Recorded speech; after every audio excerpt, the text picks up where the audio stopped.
선거구 재획정이란 무엇일까요? 저와 비슷한 분이시라면 한 번쯤 게리맨더링에 대해 들어본 적이 있으실 겁니다. 그리고 게리맨더링이 불공정하다는 사실도 알고 계시겠지요? 우리는 선거구를 어떻게 나누고 있을까요? 그리고 선거구 획정 단계에서 무슨 일이 일어나고 있을까요? 우리가 한 마을에 있다고 가정해 보겠습니다. 우리 커뮤니티에 총 9명이 있다고 하죠. 4명은 초록색 X셔츠, 3명은 노란색 Y셔츠, 2명은 보라색 Z셔츠를 입고 있습니다. 가장 많은 사람이 입고 있는 셔츠의 색상으로 마을의 색을 정한다고 하면 결국 초록색이 선정될 것입니다. 비록 초록색 셔츠를 입은 사람들의 수가 절반이 되지 않아도 말이죠.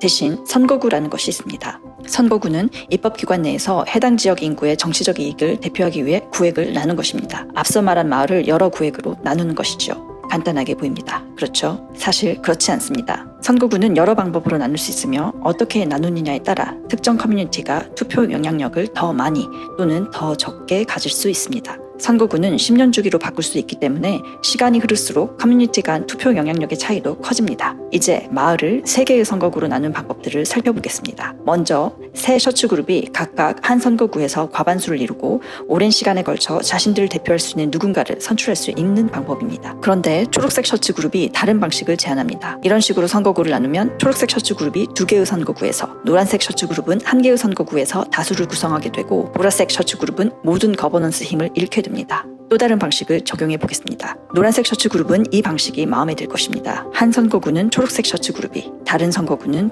노란색 셔츠 그룹이 차지하고 마지막 선거구를 차지할 가능성은 반반입니다. 그렇다면 어떻게 선거구를 나누는 것이 가장 공평하다고 보시나요? 어떤 선거구 지도를 법으로 지정해야 할까요? 이 문제는 누가 이 선거구를 승인하는지에 달려 있습니다. 권한을 가진 이들은 자신이 속한 그룹의 권력을 계속 지킬 수 있는 정책을 만들기 원하므로 균형 잡힌 선거구가 이로운 커뮤니티들의 힘을 다양한 전략을 이용해서 약화시킵니다. 흔히 사용되는 전략은 크래킹, 갈라놓기입니다. 소수인 유권자들, 즉 이 마을의 경우 노란색 셔츠 그룹을 작은 단위로 분리시켜 어디에서도 과반수를 차지할 수 없게, 그래서 영향력을 행사할 수 없도록 만드는 것입니다. 그 반대로 패킹 또는 한데 묶기 전략이 있습니다. 정치적으로 집결된 여러 소수 유권자 그룹들을 한데 묶어 분열된 선거구를 만듦으로써 소수 유권자들의 영향력과 권력을 축소시키는 것입니다. 연방 차원에서 금지되었지만 오늘날까지 주택 공급이나 인종에 따른 부격차에 영향을 미치고 있는 레드라이닝 정책처럼 이러한 전략들도 불법입니다. BIPOC,